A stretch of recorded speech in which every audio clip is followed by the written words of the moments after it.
कर दिया start. Vectors continue है। वेक्टर्स में हम लोगों ने लास्ट लेक्चर में इंट्रोडक्शन में बहुत सारी चीजें देखी थी और हमने बात किया था कि कोई भी फिजिकल क्वांटिटी का वेक्टर हो जाता है, कब स्केलर होता है। तो मैंने कहा था कि फिजिकल क्वांटिटी तो पहले हम उनको कहते हैं जो मिजरेबल हो। ये बात आपको बहुत पहले से यूनिट डायमेंशन में भी लंबे समय तक हम लोगों ने बात करी थी इस पर। तो कोई भी फिजिकल क्वांटिटी वेक्टर कब होता है, कब स्केलर होता है, लास्ट लेक्चर में ये भी बात हम लोगों ने सीखी थी और उसमें हमने रिप्रेजेंटेशन ऑफ वेक्टर भी बताया था। फिर हमने ये कहा था कि वेक्टर के टाइप कितने होते हैं। वही कंटिन्यू करते हुए यूनिट वेक्टर की बात लास्ट लेक्चर में कही थी हम लोगों ने। तो हमने कहा था कि यूनिट वेक्टर हम लोग ऐसे वेक्टर को कहते हैं जिनका मैग्नीट्यूड क्या हो, यूनिटी हो। So if we are talking about unit vectors, then we can say that those vectors whose magnitude is unity, that is 1. ऐसे वेक्टर जिनका मैग्नीट्यूड कितना हो, 1 के इक्वल हो, वही क्या कहा जाता है, a vector of unit magnitude। आप यूं कह सकते हैं कि a vector of unit magnitude, a vector of unit magnitude। अब ये चीज बहुत अच्छे से समझ में आएगा हम लोगों को। मैग्नीट्यूड कहीं लिख देता हूं इसको, a vector of unit magnitude is unit vector. ऐसे भी लिख सकते हैं। लास्ट लेक्चर में भी हम लोगों ने थोड़ा सा इसको डिफाइन हम किए थे और वहां हमने कहा था कि हुज मैग्नीट्यूड इज यूनिटी, मतलब 1 तो वही क्या कहलाता है, यूनिट वेक्टर कहलाता है। कोई बात नहीं, ये सब थोड़ा चलता है। आप थोड़ा ध्यान देंगे इस पे, एनर्जेटिक होकर के काम करते हैं और देखते हैं ये जो यूनिट वेक्टर है एक्चुअली ये हम अपने या आपके कंफर्टेबिलिटी के लिए हमने इसको 2 पार्ट में डिवाइड किया। यूनिट वेक्टर 2 तरह के होते हैं। It is of 2 types. The first one is general unit vector and the second one is orthogonal. Orthogonal. So which is general unit vector. इससे हमारा कहना है कि किसी भी वेक्टर के डायरेक्शन में इसको डिजाइन किया जा सकता है। तो जनरल यूनिट वेक्टर की अगर बात करें हम, तो if we talk about general unit vector then we can say so general unit vector can be designed, can be reformed in the direction of any vectors. So this is general unit vector. This can be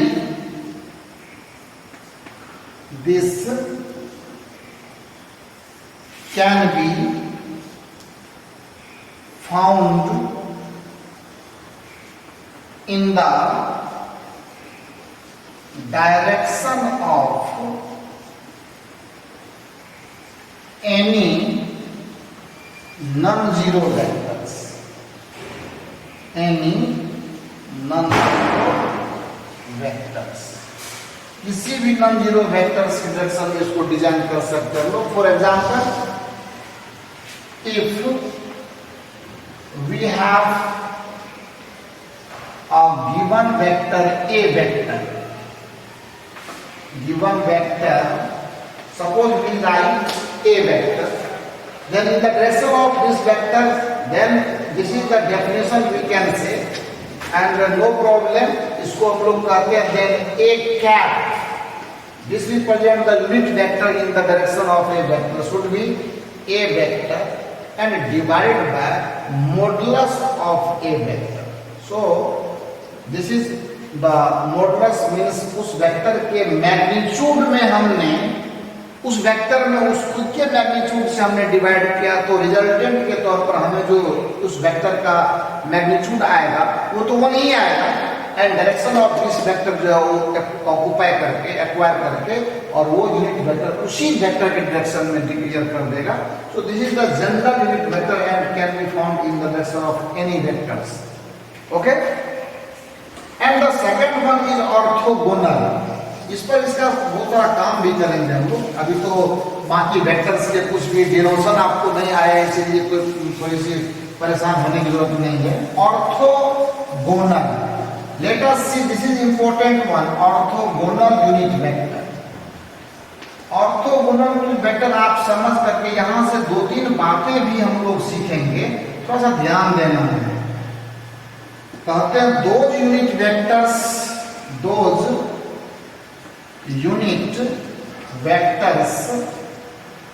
which are mutually perpendicular, which are mutually perpendicular, which are mutually perpendicular, मतलब वो अपने खुद एक दूसरे पर क्या हो, perpendicular हो, देन दे आर कॉल्ड, और इनफैक्ट ये है अपने पास, इनफैक्ट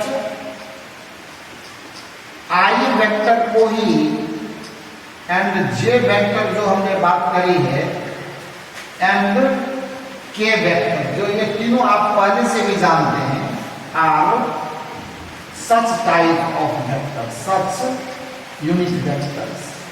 और हम आपको ये बात अभी दिखाएंगे कि ये जो है वो ऑब्वियसली कहीं पर रैंडमली एग्जिस्ट नहीं करते, ये कोऑर्डिनेट एक्सिस के अलोंग ही इसको सेट करते हैं, और इनको ऑर्थोगोनल यूनिट वेक्टर करने के पीछे और भी कुछ बातें हैं, उसको भी हम आइए समझते हैं। और हमने आपको स्पेसिफाइड डायरेक्शन की भी चर्चा की थी, वो भी हम आपको दिखाते हैं, आइए देखते हैं इसको। हम अब क्या करते हैं, एक कोऑर्डिनेट एक्सिस डिजाइन करते हैं। अब आपको सब कुछ यहां से समझ में आएगा, आप घबराएंगे नहीं, आप इसको देखें। This is X axis, this is Y axis, this is Z axis, and इसी के अकॉर्डिंग इधर भी होगा जेड डैश आप कर सकते हैं, and this is called X dash, this is called Y dash, this is origin. So आप ये बात समझ सकते हो कि x को हम लोग कोऑर्डिनेट एक्सिस पे अगर प्रॉपर डायरेक्शन की बात करें, ये ईस्ट होता है, and this is west, x dash को हम लोग वेस्ट, x को ईस्ट, इसको हम लोग नॉर्थ बोलते हैं, this is south, this is up, and this is down. So ये हमारे जो डायरेक्शंस हैं। एंड अब आपको मैं बताऊं कि आपने ये देखा होगा कि जनरली x के डायरेक्शन में हम i को लगाते हैं, x डैश के डायरेक्शन में माइनस i को लगाते, इधर हम लोग j वेक्टर को मेंशन करते, इधर हम लोग माइनस j वेक्टर को मेंशन करते, इधर k वेक्टर लेते, और इधर हम लोग माइनस k वेक्टर लेते। सो प्लीज नोट दैट ये जो हमारे वेक्टर्स हैं, अब आप अगर ये देखें कि नॉर्थ के लिए अगर मैं, और चूंकि ये सभी ऑर्थोगोनल हैं, तो ऑब्वियसली आई वेक्टर का जो मॉडुलस होगा वो 1 होगा, जे वेक्टर का जो मॉडुलस होगा 1 होगा, and similar in the case for K vector it is also 1। These are unit vectors having magnitude 1, and these are orthogonal because they always exist along the coordinate axis, I vector, x axis, y axis and z axis के कहने की बात नहीं है, they are mutually perpendicular, और इसीलिए हम लोगों को और किसी भी प्लेस पर ये i j के नहीं मिलता। ये वेरी स्पेशल टाइप के हमारे यूनिट वेक्टर्स हैं, और ये कोऑर्डिनेट एक्सिस के अलग है, इसीलिए ये ऑर्थोगोनल भी हम कहते हैं, ये are mutually perpendicular and they are. और दूसरी सबसे इंपॉर्टेंट बात, जिस स्पेसिफाइड डायरेक्शन की बात करी थी हमने आपके लिए, वो वही ईस्ट है, नॉर्थ है, वेस्ट है, साउथ है, अप है और डाउन, एंड देयर कॉम्बिनेशन, जैसे नॉर्थ ईस्ट साउथ वेस्ट, ये सभी जो होते हैं कॉम्बिनेशन फॉर्म में है, इसीलिए हम लोग ये इन्हीं डायरेक्शन को स्पेसिफाइड डायरेक्शन का नाम देते हैं, and they are true directions. इसके अलावा हम आपको शेयर करेंगे, जैसे इलेक्ट्रिक करंट की बात करेंगे, उसके पास मैग्नीट्यूड भी होता है, डायरेक्शन भी होता है, फिर भी वो स्क्वायर होता है, वेक्टर अलजेब्रा किसी रूल को फॉलो नहीं करता, तो ये उसके लिए सबसे नेगेटिव फीडबैक है। और उसकी ये स्पेशलिटी भी कर सकते हैं कि वेक्टर जिन डायरेक्शंस को फॉलो करता है, those quantities are vectors and that follow the directions, they are specified one, तो ये वही डायरेक्शन होंगे। और अब आप देखिए तो आपको लगेगा कि हम वेक्टर जब रिप्रेजेंट कर रहे होते हैं, तो फिर ये डायरेक्शंस कहाँ दिखाई देते हैं? दिखाई देते हैं, इसके लिए रिप्रेजेंटेटिव आई है, और बाकी जो भी है वो आप सब देख रहे हैं, तो ये सभी उनके रिप्रेजेंटेटिव्स हैं, और ये स्पेसिफाइड डायरेक्शन को भी डिनोट करते हैं, इसीलिए आई जे के का सिंबॉलिक फॉर्म हम डायरेक्शन के लिए भी यूज करते हैं। एंड यूनिट वेक्टर तो खैर वो है ही है। तो जो भी है साथ में हम लोग जो है अब देखते हैं आगे चल करके। तो हमने यूनिट वेक्टर की सारी चीजें देख ली, कैसे जनरल होते हैं, कैसे ऑर्थोगोनल होते हैं, और जो स्पेसिफाइड डायरेक्शन की बात करें थी वो भी हमने आपको बता ली कि स्पेसिफाइड डायरेक्शन से हमारा क्या मतलब होता है। ये सब चीजें आप इसको जूम करके नोट कर लेंगे, नो प्रॉब्लम। एंड इसको समझने में कोई बहुत बड़ा इशू भी नहीं है, ये इजी है, बेसिक है हमारा, और इस पर अच्छे से हम काम कर सकते हैं, कर ही रहे हैं। अब आइए जो बात है, जो वेरी इंपॉर्टेंट टॉपिक है, वो है, ये इंपॉर्टेंट है हम लोगों को समझना कि एंगल बिटवीन टू वेक्टर्स क्या होता है। This is important to note, angle between two vectors, ये बहुत जरूरी चीज है। दो वेक्टर्स के बीच का एंगल हम लोग कैसे डिफाइन करते हैं, ये हमको जानना एकदम जरूरी होता है। ये एक इम्पोर्टेंट थ्योरी है, कंसेप्ट आप उसको समझने की कोशिश करेंगे। एंगल बिटवीन टू वेक्टर्स हम इनको करें, this is angle between two vectors. And अगर हमें कोई बोले तो हमने कितनी जगह पे कितने बच्चों को पूछा कि एंगल बिटवीन टू वेक्टर्स, तो वो अलग अलग तरीके से इसको डिफाइन करते हैं, डिस्क्राइब करते हैं। बट आप ये समझें कि जो मेन इसका डेफिनेशन है, it is defined as, it is the a smaller angle, it is the a smaller angle between the a smaller angle at tail meeting points, tail meeting point of two vectors, point of two vectors.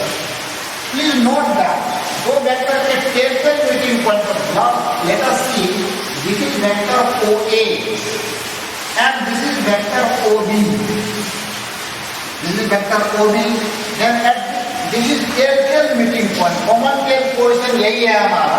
और अगर ये हमारा common tail position है, then we have two angles here, this is θ1 and the second angle is also θ2. So which one is smaller? ये हमारा angle है smaller, so this will be the angle between OA vector and OB vector. तो θ1 जो है वो angle है हमारा, is the angle between what? OA vector and OB vector. So this is the thing that we have to know. अब यहाँ एक बात आती है कि कभी ऐसे भी सिचुएशंस आते हैं, आप देख सकते हैं एग्जाम्पल में, अगर मान लेते हैं कि एक वेक्टर, अगर कभी हमको सपोज कीजिए this is AB vector and suppose कीजिए दिस इज BC वेक्टर। अब तो क्या है कि AB वेक्टर का टेल यहाँ है और BC वेक्टर का टेल यहाँ है। अब तो दोनों के टेल नहीं मिल रहे हैं आपको, जब दोनों के टेल नहीं मिल रहे होते हैं तो ऐसे कंडीशंस में दो प्रोसेस हम अप्लाई कर सकते हैं, है ना। टू पॉसिबिलिटी हमको जैसे लगे, क्योंकि अब यहाँ पे अगर आप फ्रेंड नहीं है इस केस में, तो you will see here is also the angle θ1 and here is also the angle θ2।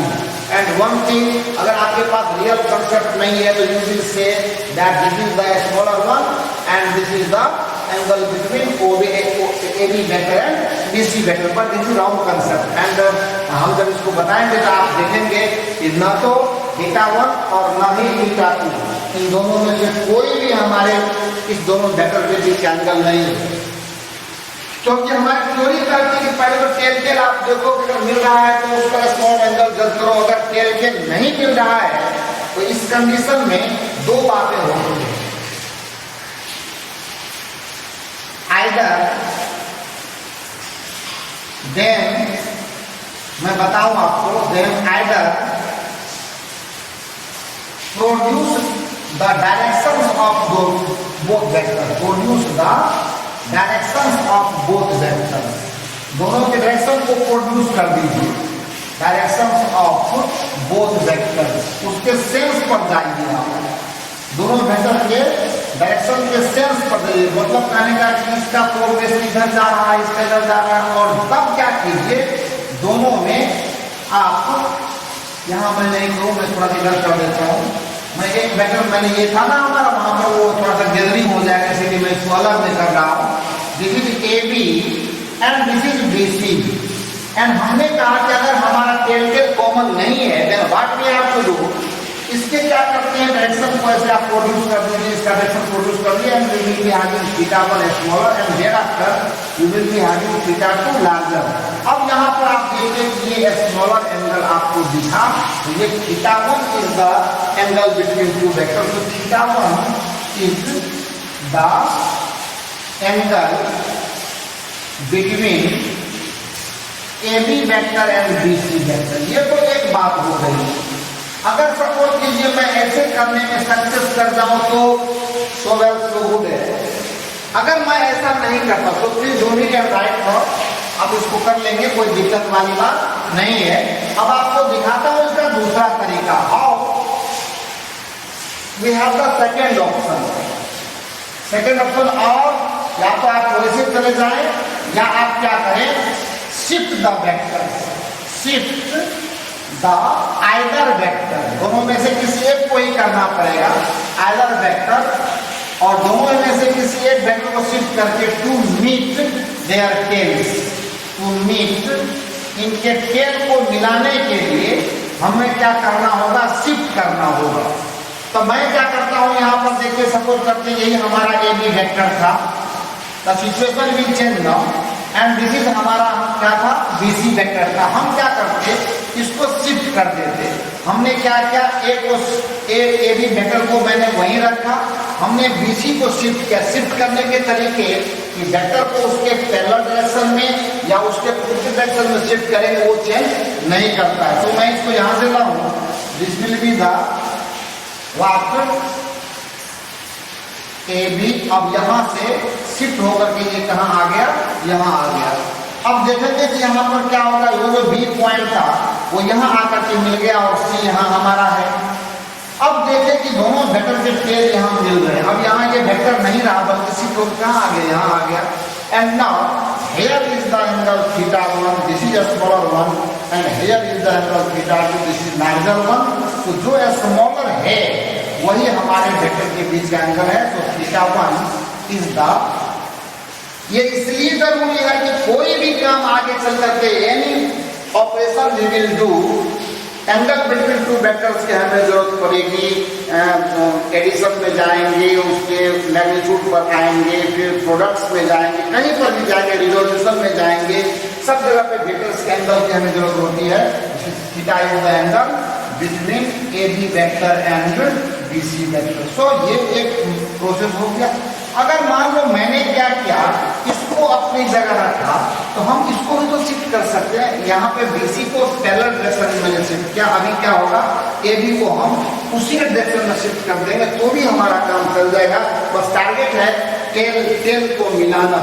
आइए वो भी करके हम आपको दिखाते हैं and we will go for the, देखते हैं थोड़ा सा चेंज कर देने से, एक जरा सा चेंज कर देने से वेक्टर की परिस्थितियां कैसे बदल जाती है, कैसे आंसर चेंज कर जाते हैं, वी विल सी। अब इसी को क्या करते हैं, देखो फिर से हमने यहाँ मान लो हमारा क्या हुआ, ए बी वेक्टर था, यहाँ से लेते थोड़ा सा, ए बी वेक्टर हमारा था और ये ए, ये बी और ये है हमारा बी सी। अब क्या करना, मैंने कहा था अब इसको छोड़ देते हैं, इसको शिफ्ट करते हैं।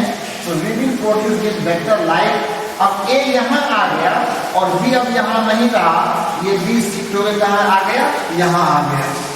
बी अब यहाँ नहीं रहा, ए यहाँ से शिफ्ट होकर यहाँ चला गया और ये अब यहाँ आ गया। तो एक पॉइंट को मैं अब यहाँ देखूंगा, अब ये यहाँ नहीं रहा, यहाँ शिफ्ट होकर यहाँ चला गया। अब यहाँ देखें कि इस वेक्टर के अब तो ए भी यहाँ शिफ्ट करके लगा और बी सी था इधर, तो क्या होगा, ये थीटा 1 स्क्वायर होगा and this theta 2 will be larger 1। तो ये फिर से आप देखें, ये स्मॉलर एंगल यहाँ है, तो हेयर क्या होगा, theta 1 is the angle between two vectors. So ये एक इंपॉर्टेंट कंसेप्ट था, ये हमें जानना जरूरी था। तो ये बात हमने बताई। कैसा लगा आपको? आज तो fine. Are you getting my point? एकदम मस्त लगा करके चीजों को सीखते जाना। वेक्टर्स के सारे बेसिक आपके डिक्लेयर होने चाहिए। कहीं से कोई डाउट वाली बात, कोई शक वाली बात, कोई परेशानी वाली बात नहीं आनी चाहिए। So take care about this concept, these are very important one. And देखने में तो लगता है कभी कुछ भी नहीं हो रहा, लेकिन ये बहुत बड़ी बात है। जिसको नहीं पता होता वो कितने परेशान होते हैं, इसके लिए आप खुद भी समझ सकते हैं। और थोड़ा सा मैं काम करके दूं आपको। सपोज कीजिए मैंने एक क्वेश्चन आपके सामने लिया कि कैसे find the angle between two vectors. Question यही रहेगा हमारा, find the angle between two vectors. अगर हम आपको कहा जाए कि इस दोनों वेक्टर के बीच का एंगल निकाल करके बताइए, then how you will calculate. Let us see. इसको मैं इरेज करता हूँ। आप एकदम बिल्कुल आप मास्टर हो गए, आपको क्लियरिटी हो चुकी होगी, इस पर आप सारे समझ लिए होंगे। थोड़ा conceptually you are strong now and you go for go ahead. तो दिस इज द क्वेश्चन। क्या है? सपोज कीजिए मैंने यहाँ पर एक सर्कल लिया।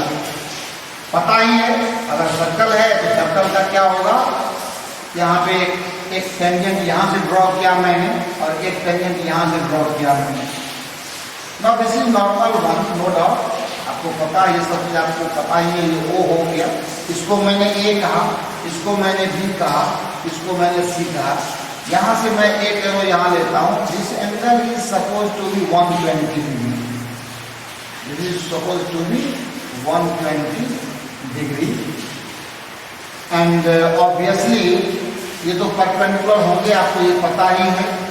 This will be 60 degree. हमारा सवाल कहता है कि 60 degree find angle between AB vector and BC vector. So this is the question. अगर कोई आपको ये सवाल करने के लिए, देन यू विल सी। अगर आपने थोड़ा सा कंसेप्शनेस नहीं दिखा, मैं थोड़ा टाइम लेता हूँ, आप उसको जूम करके सवाल को लीजिए और फिर उसको देखिए, सॉरी उसको ये सॉल्व करके, और फिर उसके बाद इसको करके देखिए कितना आता है। आइए देखते हैं, इसको करते हैं। क्या करेंगे इसमें? आपको तो लगेगा कि ये हमारा 60 डिग्री जो है वो दोनों वेक्टर के बीच एंगल है, पक्का, कहीं से कोई शक वाली बात। लेकिन रियलिटी बात यह है कि 60 degree is not the angle between two vector, because आप यहां से देखो कि इस वेक्टर का प्रोग्रेशन जो between AB vector and going along this direction, this is the.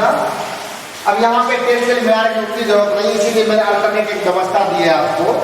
And this is what BC vector. Now this is the common point. आप यहाँ देखो एक वेक्टर का डायरेक्शन इधर जाने का है, सेंस दूसरा इधर जाने का है। So you go for here, this is θ1 and this is θ2, this is θ2। अब आप कह सकते हैं कि ये जो 60 है, then this will be what 120 degree. यहाँ पर कहने क्या होगा सर, बता दीजिए डायग्राम से। θ1 इक्वल टू 120 डिग्री। ये है आपका angle between what AB vector and BC vector. This is the answer. अब आप सवाल सेम है, हमारा question is same and now mode of vector is going to change. Then what will happen, let us see now. थोड़ा सा एक slide change कर दिया हमने, कुछ खास नहीं किया। आप देखें जरा, हमने क्या किया, सेम क्वेश्चन है हमारा, एक थोड़ी सी चेंज के साथ हम इसको क्लियर कर रहे हैं। आप देखें यहाँ वही है सब कुछ, आपको मैं दिखा रहा हूँ, टेंशन नहीं लेने का है। आप देखें जरा, सेम प्रॉब्लम है, मैंने वही एरो लगाया, सब कुछ आप देखिए वही है, सब कुछ। All things are likely. This is 120 degree angle 1 and A B C. This is 1 second 90 degree. This is 1 second 90 degree. This is 1 second 60 degree. And arrow is now like this. And see the change. What we have done in the problem. What is the difference between this problem and this problem? If you minutely observe the diagram, then you will see that arrow is changed. Here is arrow along AB and here is along BA. और अब कुछ भी करने की जरूरत नहीं है, tell meeting point है and and you see this will be the angle 300 degree and this is angle 60 degree. Obviously this is a smaller one. और अगर ये स्मॉलर अगर नहीं बल्कि वो है इसमें इफ या बट लगने की बात नहीं है, है ना। क्लियरली आपको इस सवाल का आंसर मिलेगा कि angle between BA vector, between right of BA not AB, angle between BA vector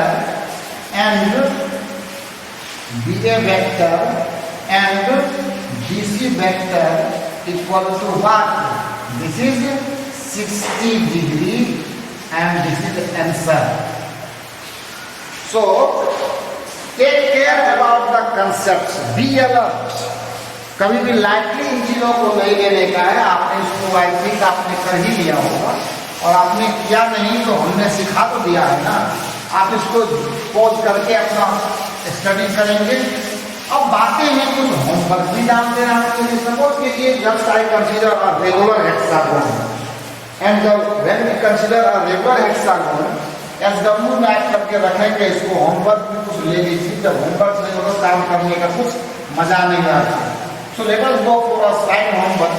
This is a regular hexagon. I think you all are very well known about regular hexagon या जो regular polygons होते हैं इनके विषय में आपको overall knowledge रहा होगा, और नहीं तो हम तो शेयर करेंगे आपको बताने की जरूरत नहीं। सपोज कीजिए ये A है, ये B है, ये C है, D है, E है और F है।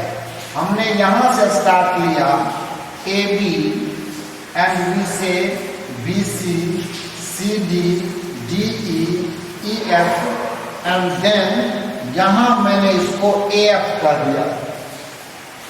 ऑब्वियसली यहाँ से फिर हमने एक वेक्टर यहाँ डिजाइन किया, यहाँ से एक वेक्टर मैंने यहाँ डिजाइन किया और एक वेक्टर मैंने यहाँ डिजाइन किया। So diagram is here.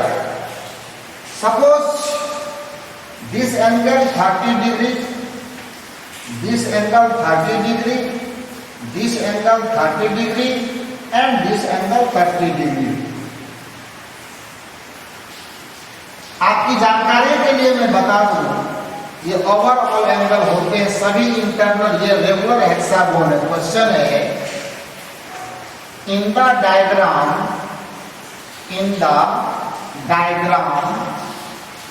We have a regular hexagon, we have a regular hexagon, we have a regular hexagon. परेशान होने की जरूरत। रेगुलर हेक्सागोन का मतलब इक्वल साइड वाले, ऑल द साइड लेंथ ए।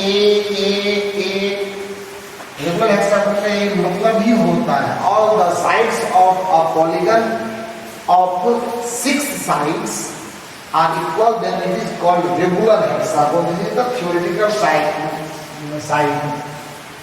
सारे चीज आपके सामने है, कहीं कुछ करने वाली बात नहीं है। Then find, जो क्वेश्चन है, then find A में find the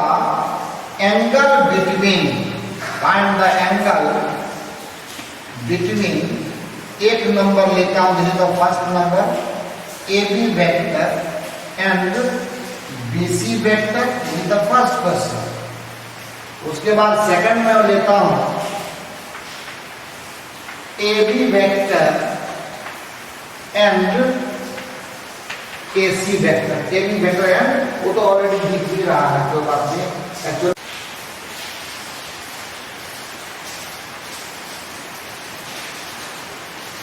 और एडिशन ऑफ 2 वेक्टर्स के लिए जो बेसिक गाइडलाइन तैयार किए गए हैं, कहता जब कभी भी 2 वेक्टर को ऐड करना होता है तो हम लोग को कुछ रूल्स फॉलो करने होते हैं। तो हम ये कहते हैं कि if A vector and B vector are 2 given vectors, अगर हमारे पास ये 2 दिए हुए वेक्टर्स हैं, are 2 given vectors and theta be the angle between them, theta be the angle between अगर दोनों के बीच का एंगल क्या हो, थीटा हो, तो ऐसे नहीं ऐड कर देंगे हम लोग उसको, उसके लिए एक रूल पढ़ना होता है और वो रूल का नाम है ट्रायंगल लॉ या ट्रायंगल रूल भी कर सकते हैं। कहते हैं फॉर डूइंग सो, कहते हैं for do this, for doing this, ऐसा इसको करने के लिए क्या करते हैं, triangle law, we discuss triangle, क्या करते हैं, वी डिस्कस ट्रायंगल। ध्यान देंगे थोड़ा सा, कोई इसमें मिरेकल नहीं है, बिल्कुल आसान है, आप लोग एकदम बिल्कुल होशियार बच्चे हो, सब कुछ अच्छे से समझ में आएगा। तथा ऐसा करने के जब तक कि दो वेक्टर ए एंड बी है, दोनों के बीच एंगल थीटा है और we are asking to add them, then we have to follow a law called triangle law. इसके बगैर दो वेक्टर का एडिशन कभी नहीं हो सकता है, कभी नहीं हो सकता है, and never it is possible. So triangle law के ही थ्रू जाना पड़ता है। अगर कोई मेरे को पूछता है कि ट्रायंगल लॉ का फिजिक्स में क्या यूज है, तो हम कहते हैं कि दो वेक्टर को ऐड करने के लिए geometrically we just apply the triangle. This is the law that is used to add the two vectors. कहते हैं, आप समझिए थोड़ा सा, जब हमको दो वेक्टर को ऐड करना है और इनके लिए हमको जो लॉ प्रिस्क्राइब किया गया है वो सपोज करते हैं ये ए है, ये बी है और ये सी है। तो कहता ध्यान से सुनेंगे, समझ लेंगे तो सब कुछ क्लियर हो जाएगा, आप समझे थोड़ा। कहता है कि जिन दोनों वेक्टर को ऐड करना है, समझे तो पहले कि ट्रायंगल ऑफ थ्री साइड्स तो होंगे ही होंगे इसको। तो कहता है कि थ्री साइड्स में सबको मैं वेक्टर से रिप्रेजेंट करूंगा, all these three side will be represented by vectors, but there is the process that we have to follow. जिन दोनों वेक्टर को ऐड करने हैं उनको सेम ऑर्डर में लेते हैं, मतलब एरो से उनका सेंस हम एक जैसा दिखाएंगे, एंड द रिमेनिंग जो थर्ड होगा हमारा, उनके ऑर्डर को मैं अपोजिट करूंगा and that will be the result. Suppose कीजिए किस बॉडी का गेट लॉक करेगा, वो उस बॉडी को क्लोज करेगा। Here is the AB vector, here is the BC vector, इसी को बोलते हैं तो सेम ऑर्डर, और ये क्या होगा, अपोजिट ऑर्डर में होगा। तो this is AB vector and BC vector के बीच का एंगल, एंगल तो रिजल्टेंट पर काम करेगा। अभी हमको यहाँ देखना है geometrically AB vector and BC vector are going to be added, so these two will be taken in the same order, and the result and the third vector that is in opposite order, and this opposite order वाला vector जो होगा वही क्या कहलाएगा, resultant vector. देखिए read लीजिए आप इसको, ये भी एक बार पूछा हुआ है क्वेश्चन, तो आप इसको कैसे हंसी मजाक में नहीं लेने का। एक्चुअली वेक्टर की ज्योमेट्री लेकर के भी एक समय ऐसा था जब आपको सवाल पूछा जाता था ट्रायंगल पर, बताइए कुछ भी नहीं है, फिर भी इसको इंजीनियरिंग के एग्जाम में ऑब्जेक्टिव क्वेश्चन में पूछा गया था। जो AB vector plus BC vector equal to AC vector, इसी का रिजल्टेंट हुआ, इसी को बोलते हैं हम लोग रिजल्टेंट वेक्टर। क्या बोलते हैं इसको, यही कहलाता है दो वेक्टर का रिजल्टेंट, इसी को रिजल्टेंट हम लोग बोलते हैं। लेकिन अब यहाँ एक बात होगी, मैं थोड़ा सा इसको डिस्कस भी कर दूं कि इफ ऑल वैल्यू, आप उसको खुद से भी लिखने की कोशिश करोगे, बोर्ड पर जरूरी नहीं इन बातों को लिखना। अगर मुझे इसका स्टेटमेंट बनाना हो, what is the meaning of triangle law and what we explain with this, triangle law से हम क्या एक्सप्लेन करते हैं, ट्रायंगल लॉ क्या होता है। हम लोग कहते हैं कि इफ ऑल थ्री साइड्स, थोड़ा ध्यान से सुनेंगे, if all three sides of a triangle are represented by vectors such that the two vectors to be added are taken in same order, then the third vector in opposite order is called the resultant vector. So this is the statement of the triangle law, and हम लोग यहाँ समझ लिए तो उसको लिखने की कोई खास जरूरत नहीं है। So AB vector plus BC vector equal to AC vector, यहाँ तक तो ठीक है। वेक्टर ने अपने तरीके से हमें रिजल्टेंट वेक्टर को दिखाया। मैं आपको दो तीन और डायग्राम देकर के इसको क्लेरिफाई करता हूँ। Let us proceed. Algebraic operation के पहले स्टेज पर हमने एंट्री ले ली है, तो कोई मिरेकल नहीं, कोई स्टैंड नहीं, आपको आपको मैं बार बार ये कहता हूँ कि अभी जो सिचुएशंस है, आप यूट्यूब ओपन करोगे एकदम एक से एक मतलब बहुत सारे मिलेंगे, लेकिन किसी स्टाइल में जाने की जरूरत नहीं है। जो जेन्युइन कंसेप्ट है आप उसको पिक करना है और वही हमें सब्जेक्ट देता है, वही हमें कंसेप्ट देता है। वो बड़े बड़े स्टाइल से हमें कोई फायदा होना नहीं होता, हमें चीजें चाहिए सही तरीके से। एंड आप हमारे साथ रहते हुए इस तरह की कोई कमी महसूस नहीं करेंगे एंड इट इज हमारे लिए ये भी गर्व की बात होगी। आइए देखते हैं आपने क्या देखा। चलिए फिर मैं एक और भी डायग्राम लेता हूं। सपोज कीजिए दिस इज एंड अब आप देख सकते हैं मैंने लिखा यहाँ ए, मैंने लिखा यहाँ बी और मैंने लिखा यहाँ सी। अब आप बता दीजिए कि इस एग्जाम्पल के थ्रू अगर मैं बात करूं आपसे तो क्या होगा इस वेक्टर इस ट्रायंगल में जो हमारा सिचुएशन होगा वो किस तरह का, कौन कौन दोनों वेक्टर ऐड किए गए। Obviously A B B C अगर देखा जाए तो A B vector and plus B C vector equal to A C vector. चीजें देखिए ये डायग्राम मैं क्यों ला रहा हूं आपको सब समझ में आ जाएगा। फिर मैं एक और डायग्राम लेता हूं, आप देख सकते हैं ऐसा मैंने लिया, मैं यहाँ ए लिया, मैंने बी लिया, मैंने सी लिया, ठीक है। आप देख सकते हैं चीजें ऐसी है। अगर कोई बंदा मुझे पूछे कि क्या है यहाँ भाई तो आप क्या लिखेंगे, देखो यहाँ से ऑब्वियसली रिजल्टेंट के नीचे और कॉम्पोनेंट किए गए थे ए बी प्लस आप देख सकते हैं B C and this is A सी।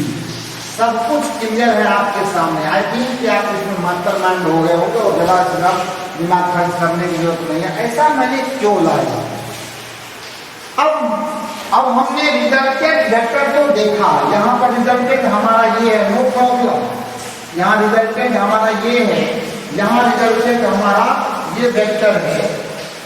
लेकिन आपको मैं अगर कोई हमसे ये पूछे कि अगर मैंने रिजल्टेंट लिया, रिजल्टेंट तो वेक्टर है ना, तो रिजल्टेंट अगर वेक्टर है तो रिजल्टेंट वेक्टर है तो आपको एक बात समझ में यहाँ आनी चाहिए। इस रिजल्टेंट वेक्टर की दो बातें होंगी। पहला होगा इसका मैग्नीट्यूड, कंफर्म है क्योंकि बिना डिफाइंड मैग्नीट्यूड के वेक्टर एग्जिस्ट कर नहीं सकता। And the second one will be direction, क्योंकि किसी भी वेक्टर के लिए दोनों चीजों का होना एकदम जरूरी है। अगर ये दोनों में से कोई एक फॉल्स जाते हैं तो उस वेक्टर का एग्जिस्टेंस खत्म हो जाएगा एंड हमारा सारा किया हुआ सब खत्म हो जाएगा, सब बर्बाद हो जाएगा। जैसे बाढ़ में सब कुछ बह जाते हैं वैसे सारे कंसेप्ट खत्म हो जाएंगे, हम जहाँ के वहीं रह जाएंगे। सो बी अवेयर एंड कभी भी फिजिक्स के कंसेप्ट को छेड़ने की कोशिश नहीं करना। एक सवाल नहीं बनेगा, कोई दिक्कत नहीं है, but you don't damage the concept, ये ध्यान रखना है मतलब। तो लेट अस सी नाउ अगर we have resultant vector then it must have some defined magnitude and some defined direction। defined direction का मतलब मैंने बता दिया, जो भी स्टैंडर्ड डायरेक्शन है हमारे east west north south up down या इसके कॉम्बिनेशन वही इसमें एसोसिएट होते हैं। जरा सा सोच करके बताइए कि अगर इस फिगर के अंदर if this is 5 centimeter, this is 6 centimeter, then what will be the value of this one? Can it be 11 centimeter? बहुत लोग यही आंसर करेंगे, but this is not। यहाँ आप देख सकते हैं रिजल्टेंट आपका ये है, ध्यान देंगे। if this is 5, this is 8 centimeter, this is suppose 7 centimeter, then whether is it possible that its magnitude will be 15 centimeter? Is it possible? कभी नहीं होगा, कभी नहीं होगा। Here is the condition. If we have suppose 5 centimeter, suppose 7 centimeter, then it should be 12 centimeter. कभी नहीं होगा। Sir जी simple algebra में तो ट्रायंगल पर ये होता ही नहीं है, क्योंकि we are confirm about the triangle that sum of two sides is always greater than the third side in a triangle। किसी भी ट्रायंगल के दो साइड का सम हमेशा थर्ड साइड के वैल्यू से ज्यादा होता है। तो ये तो सिंपल अलजेब्रा पर भी पॉसिबल नहीं है, सिंपल ज्योमेट्री में भी पॉसिबल नहीं है, वेक्टर में कहां से संभव हो पाएगा भाई साहब। तब यहाँ सवाल आता है कि अगर दोनों साइड के मैग्नीट्यूड को ऐड कर देने से वेक्टोरियली को ऐड करके हमने रिजल्टेंट लिया था एंड उन दोनों वेक्टर्स के मैग्नीट्यूड्स को भी ऐड करें तो जो रिजल्टेंट वेक्टर है क्या उनका मैग्नीट्यूड कितना हो पाएगा? नहीं हो पाएगा। आप ध्यान से देखें जरा इस डायग्राम पर, जिन दोनों वेक्टर को आपने ऐड करा है ऑलरेडी देखने से भी उनके मैग्नीट्यूड्स कंपैरेटिवली लार्जर लगते हैं। Am I right? And here is the resultant vector, इन दोनों का रेस्पेक्ट में छोटा है, तो ये सिर्फ वेक्टर एडिशन में ही संभव हो पाएगा और किसी भी ज्योमेट्री या किसी भी मैथमेटिकल डिडक्शन में ये पॉसिबल नहीं होगा। इसलिए मैंने ये डायग्राम आपके सामने लाया था कि आप रियलाइज करो कि जबकि इन दोनों से ये छोटा फिर भी रिजल्टेंट है, इसका मैग्नीट्यूड जो भी हो, डायरेक्शन जो भी हो, वो तो बाद की बात है। यहीं पर आकर के हमें अब समझ में आता है किसी भी वेक्टर एडिशन के केस में जब दो वेक्टर को हम ऐड करते हैं तो उन एडिशन के लिए जिस ट्रायंगल लॉ को हम फॉलो करते हैं उस ट्रायंगल लॉ के अकॉर्डिंग जो रिजल्टेंट मिलता है वेक्टर के फॉर्म में, हमें उस रिजल्टेंट वेक्टर का magnitude as well as direction ये दोनों ही जज करने के लिए हमें फिर से एक थ्योरी पढ़नी होती है और उसी कंसेप्ट का नाम है पैरेललोग्राम लॉ। तो अब हम आपसे बात करते हैं कि पैरेललोग्राम लॉ हमें, इसीलिए मैं आपको हर किसी कंसेप्ट की वैलिडिटी, उसके एप्लीकेशंस और उसके नीड्स की चर्चा मैं पहले करता हूँ, क्योंकि भूख लग जाने पर ही भोजन करने का एक अलग आनंद आता है। So let us proceed parallelogram law. Parallelogram law आपको इसका नीड लगा, जब दो वेक्टर को ऐड करना होता है तो क्या करते हैं? ट्रायंगल लॉ फॉलो करते हैं। और भी चीजें बताएंगे आगे चल करके, लेकिन जब दो वेक्टर को ऐड करना होता है ट्रायंगल लॉ फॉलो करते हैं और जब ट्रायंगल लॉ से रिजल्टेंट वेक्टर हमें मिलता है तो उसके मैग्नीट्यूड और डायरेक्शन के लिए हम क्या करते हैं? पैरेललोग्राम लॉ को फॉलो करते हैं। आइए बात करते हैं पैरेललोग्राम लॉ। पैरेललोग्राम लॉ, अब कहने की बात नहीं है कि आपने इसके एप्लीकेशन को समझ लिया है कि इसका नीड क्या है ना? नीड क्या है? टू डिटरमाइन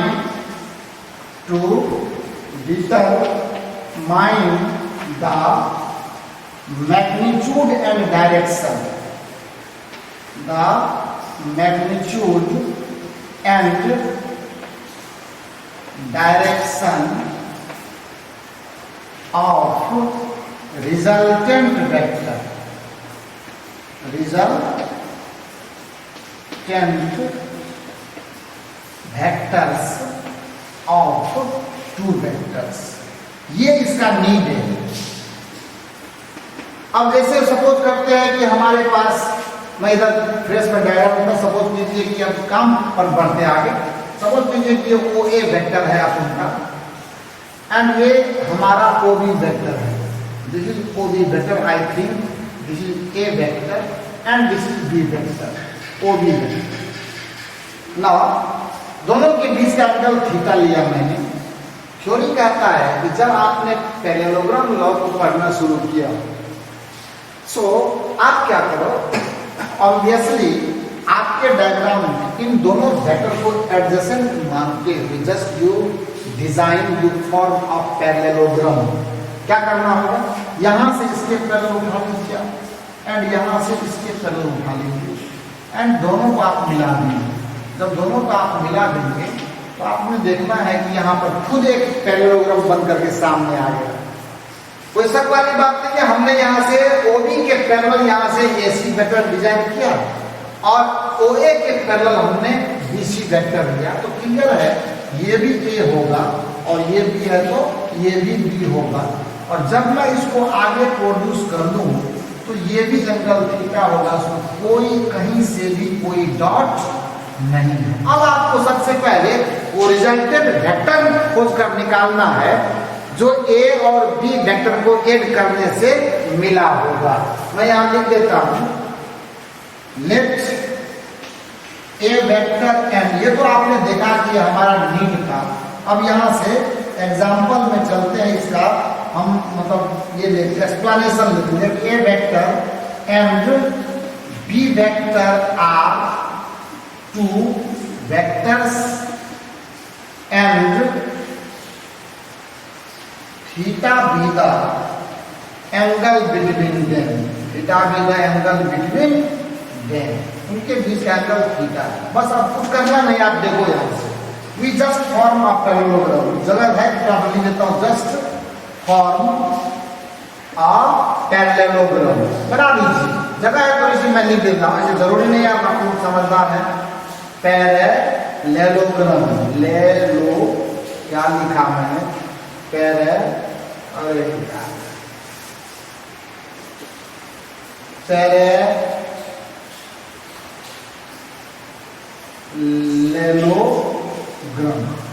चलिए अब जो आप देख लीजिएगा।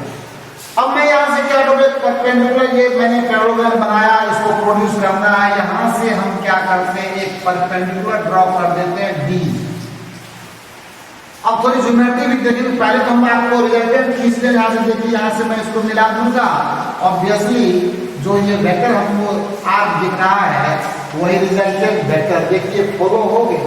हमने यहाँ ओ ए सी ट्रायंगल बनाया, अब तो दिख रहा है ना। अब ओ ए वेक्टर को आपने किसके साथ रेट किया है, ए सी के साथ रेट किया, क्योंकि अब ये बी तो यहाँ आ गया ना, तो रिजल्टेंट आपको आर दिख गया। तो क्या होगा, यहाँ कह सकते हैं कि O C vector equal to R vector equal to A vector plus B vector, triangle law से, किसके यहाँ से, टी लॉ से। ट्रायंगल लॉ ने हमें ये नॉलेज दिया है, तो मैंने उसका यूज किया यहाँ पे ना।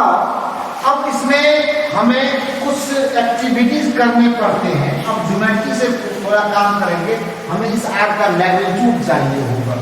तो क्या करते हैं, इसको प्रोड्यूस किया मैंने, यहाँ से परपेंडिकुलर ड्रॉ किया, तो कंपोनेंट के तौर पर आप देखें इसकी वैल्यू बी साइन थीटा होगी, क्योंकि ट्रायंगल एसीडी में, ध्यान से सुनेंगे, सब चीज लिखने की जरूरत नहीं है। ट्रायंगल एसीडी में ये थीटा एंगल है, ये हाइपोटेन्यूज है, तो आप कंपोनेंट में जाएंगे, या कंपोनेंट में जाना है, या उस पर जाएंगे आप क्या रेशियो डिफिनेशन में, तो आपको ऑब्वियसली क्या होगा, इसका वैल्यू बी साइन थीटा मिलेगा, और इस एडी का वैल्यू है वो मिलेगा आपको बी कॉस थीटा। आपको परेशान नहीं होना है, जिनको पता नहीं है उनके लिए मैं बता दूं, साइन थीटा जो होता है वो base by perpendicular by hypotenuse होता है, perpendicular by hypotenuse. Cos theta होता है बेस बाय हाइपोटेन्यूज, क्या होता है, बेस अपॉन हाइपोटेन्यूज। और आपको एक बात और बहुत बच्चों को पता नहीं होता, ध्यान से देखने की रास्ता, किसी भी ट्रायंगल में ध्यान देंगे, थोड़ा सा ये समझना है। ये अगर ट्रायंगल सपोज कीजिए ABC है, तो ये एंगल तो 90 डिग्री है, कोई दिक्कत नहीं। इसके सामने H होता है, मतलब 90 डिग्री के सामने के साइड को देखिए, किसी ट्रायंगल में लार्जेस्ट एंगल के सामने का साइड भी लार्जेस्ट मैग्नीट्यूड का होता है, स्मॉलेस्ट एंगल के सामने का साइड भी स्मॉलेस्ट मैग्नीट्यूड का होता है। तो 90 degree is the largest value, तो ये हाइपोटेन्यूज सबसे बड़ा हो जाएगा। अब अगर आपको उसके बाद you are asked to search which one is perpendicular and which one is base in the triangle, तो आप बोलेंगे कि जब तक आप अगले थीटा को डिफाइन नहीं करोगे 90 डिग्री के अलावे, तब तक मैं ये डिजाइन नहीं कर सकता हूँ, डिसाइड नहीं कर सकता हूँ कौन बेस है और कौन हाइपोटेन्यूज, सॉरी ये परपेंडिकुलर। ये थीटा एक बार जब डिजाइन हो जाएगा तो ये परपेंडिकुलर होगा and the remaining part will be base. तो इस पर कभी कंफ्यूज नहीं करना है, ध्यान देना है। तो परपेंडिकुलर कभी बेस भी बन जाता है और बेस कभी परपेंडिकुलर भी बनता है, नहीं अगर कोई चेंज होता है तो वो हाइपोटेन्यूज है। तो ये बात हमेशा ध्यान देना, इसमें गलतियां कभी ना हो, इसका ध्यान रखना है। सो अब एक बार हो गया तो कॉस थीटा को आप देखिए, फिर साइन थीटा भी आपने देख लिया। सब जिनको पता नहीं रहा होगा उनके लिए ये बहुत बड़ी चीज होगी। सो डोंट, इसके लिए आप दोस्तों कभी अदर वे में नहीं लेना है, जिनको समझ में नहीं आती है बातें। अब आप देखिए, इसको मैं मिटाऊं, आपने इसको समझ लिया है, देख लिया है, जान लिया है, परख लिया है, एंड आप लोग अच्छे बच्चे हो। बार बार मैंने 2-3 बार बोल दिया, पता नहीं आपको गुस्सा भी आ रहा होगा। ध्यान देंगे थोड़ा सा। अब हमारा ज्योमेट्री यहाँ पे ये बोलता है कि अगर ये जो ट्रायंगल से रिजल्ट आ गया, अब क्या है देखो यहाँ से, now in the triangle OCD, now in the triangle OCD, OCD में आप बताएंगे जरा सा, मुझे ये चाहिए ओसी, मुझे ओसी इक्वल टू हो जाएगा रूट अंडर, तो क्लियर राइट एंगल ट्रायंगल होगा। ये एंगल मैंने 90 डिग्री किया है, ये तो 90 डिग्री ऑलरेडी यहाँ पर है, तो अगर ये 90 है तो ये क्या होगा, ओ सी डी हमारा एक राइट एंगल ट्रायंगल है। क्या होगा बता दीजिए। तो हमें सी डी का स्क्वायर और प्लस ओ डी का square, and this will be what, और इसी ओसी को मैं आर वेक्टर का मॉडुलस भी कह सकता हूँ। यही मैग्नीट्यूड है उसमें। सीडी हमारा कितना बी साइन थीटा है, no problem, you write now B sine theta का स्क्वायर प्लस ये हो जाएगा, ध्यान देना है ये A plus B cos theta लिखा जाएगा। कितना लिखा जाएगा, A plus B cos theta का square, and this will be square root now, so b square sin square theta will be the value here is, and a plus b के whole square से जाओ आप तो a square plus b square cos square theta plus twice ab cos theta will be the value, and root लगा दो इस पर आप, what you will get, so b square into sin square theta plus cos square theta plus a square plus 2ab cos theta, and इस पर भी आप एक रूट लगा दो, इस वैल्यू होना आ जाएगा। तो आर रिपोर्टिंग रिजल्टेंट मॉडुलस लगा दिया तो मैग्नीट्यूड आप देख सकते हैं कि जो वैल्यू है वो A square plus B square plus 2ab cos theta यही कहलाता है। आप देखिए कितने हिसाब किताब लेने पड़े, रिक्वायर्ड रिजल्ट यही है कि हमारा जो रिजल्टेंट वेक्टर आएगा उसके मैग्नीट्यूड को जज करने के लिए इसी फार्मूला का इस्तेमाल हमें करना होगा। वो 6 + 5 = 11 वाली कहानी नहीं चलेगी। Once we have found the magnitude of resultant, तो फिर एक बार हमारी ख्वाहिश होती है कि हमारे उस रिजल्टेंट वेक्टर का डायरेक्शन क्या होना चाहिए। तो डायरेक्शन के लिए भी हमारे पास व्यवस्था है। ये देखिए हमारे पास ओरिजिनल ये वेक्टर है और इसके साथ अगर ये हमारा वेक्टर अल्फा एंगल बनाता है, this angle is the direction, इस पर वही हम लोग देखते हैं। और बाकी चीज तो हमको पता ही है, ये तो दिखाई रहा है रिजल्टेंट सब कुछ पता है। तो डायरेक्शन का मतलब इस वेक्टर के कितने एंगल पर ये है, और ये एक अच्छी चीज है। हम आपको इसके कुछ ऑब्जेक्टिव्स ला करके दिखाएंगे, and then you will realise that it is very good, very good. इसको मैं मिटाता हूँ, आप देखें थोड़ा कि for to determine the direction क्या करते हैं, टू डिटरमाइन द डायरेक्शन। अगर मैं इसके बाद यहाँ आपको टू डिटरमाइन, ये थोड़ा सा थोड़ी देर रहेगा फिर इसको मैं इरेज कर दूंगा। टू डिटरमाइन द डायरेक्शन क्या करना है, ये आपको भी समझ में आता होगा। tan अल्फा देखो तो यहाँ से किसी एंगल मुझे अल्फा चाहिए होगा, तो tan alpha equal to perpendicular by base, तो b sin theta this will be divide by a plus b cos theta. This is the value that we have to no.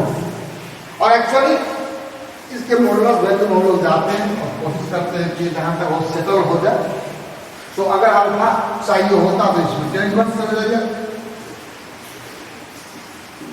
tan inverse this will B b sin theta divide by a plus b cos theta. इस तरह से हमने direction भी जज कर लिया, हमने magnitude भी जज कर लिया। इसमें कोई शक वाली बात नहीं है, हमें कोई परेशानी भी नहीं हुई होगी, और आई होप आपने इसे समझ भी लिया होगा। ये सबसे बेहतर बात है कि आप इसको समझने में सक्सेस करते हो। अब सुनो मेरी बात, किसी दिए हुए दो वेक्टर के एडिशन में रिजल्टेंट जो आप अचीव करते हो as per the triangle law, उसमें आपने देखना है कि जो रिजल्टेंट का मैग्नीट्यूड आया, उस रिजल्टेंट के मैग्नीट्यूड में दोनों इंडिविजुअल वेक्टर्स के या मदर वेक्टर्स के मैग्नीट्यूड तो इन्वॉल्व होते ही होते हैं, साथ में उन दोनों वेक्टर के बीच का एंगल भी इन्वॉल्व किया जाता है। This is the point that should be noted. तभी हम आपको बताते हैं कि दोनों वेक्टर के बीच का एंगल अगर सही से हमको पता नहीं होता है, उनको सही से अगर मैं जज नहीं कर पाता हूँ, then we will be getting a great loss in our concept। और यही परेशानी हमें बाद में और ज्यादा परेशानी में डाल देती है जब हमें एंगल बिटवीन टू वेक्टर्स की थ्योरी समझ में अच्छे तरीके से नहीं आती। So take care. और अभी तो हमारे साथ तो केयर ही केयर है, कोई दिक्कत वाली बात नहीं है। अब आपको मैं बताऊं, मैंने कहा कि जब आप बताओ जरा सा कि अगर आप लोग ए और बी के मैग्नीट्यूड पर डिपेंड तो वो करता ही है, साथ में दोनों वेक्टर के बीच के एंगल पर भी अगर रिजल्टेंट का magnitude depend, not only magnitude but direction also affected by theta. So आप देखेंगे कि अगर ये थीटा वैरी करेगा, दोनों चीजें चेंज होगी, वो होगी एकदम 100% होगी, उसमें कोई डाउट नहीं है, एकदम ऑल क्लियर। तो इससे कुछ स्टैंडर्ड कंक्लूजन्स में आपको शेयर करता हूं, और वो क्या है, अगर मान लो कि दोनों वेक्टर जो है वो कोलिनियर हो और कोलिनियर के साथ वो पैरेलल हो, तो कोलिनियर में एंटी पैरेलल भी आती है, ध्यान देना। अगर दोनों वेक्टर के बीच का एंगल थीटा जो है वो 0 डिग्री की है, मेरा कहने का ये मतलब है। And which one is the condition when the resultant will achieve its maximum magnitude, maximum value, minimum value, zero value, सारी चीजें हैं, आपको सब कुछ दिखाई देंगे, परेशान होने की कोई जरूरत नहीं है। अब यहां पर तो क्लियर हो गया ना कि थीटा पर डिपेंड करता है, तो केस 1 स्पेशल केसेस की कुछ बात कर लेते हैं। स्पेशल केसेस के फॉर्म में मैं अभी सब कुछ मैंने सिखा दिया आपको। स्पेशल केसेस की मैं अगर बात करूं तो एक नंबर में आर मैक्सिमम, मैं चाहता हूं कि हमें रिजल्टेंट वेक्टर का मैक्सिमम मैग्नीट्यूड मिले। आर मैक्सिमम क्या ये होगा, at theta equal to 0 degree पर ही मिल पाएगा, दूसरा कोई उपाय नहीं है। जब थीटा इक्वल टू 0 डिग्री पर आप जाएंगे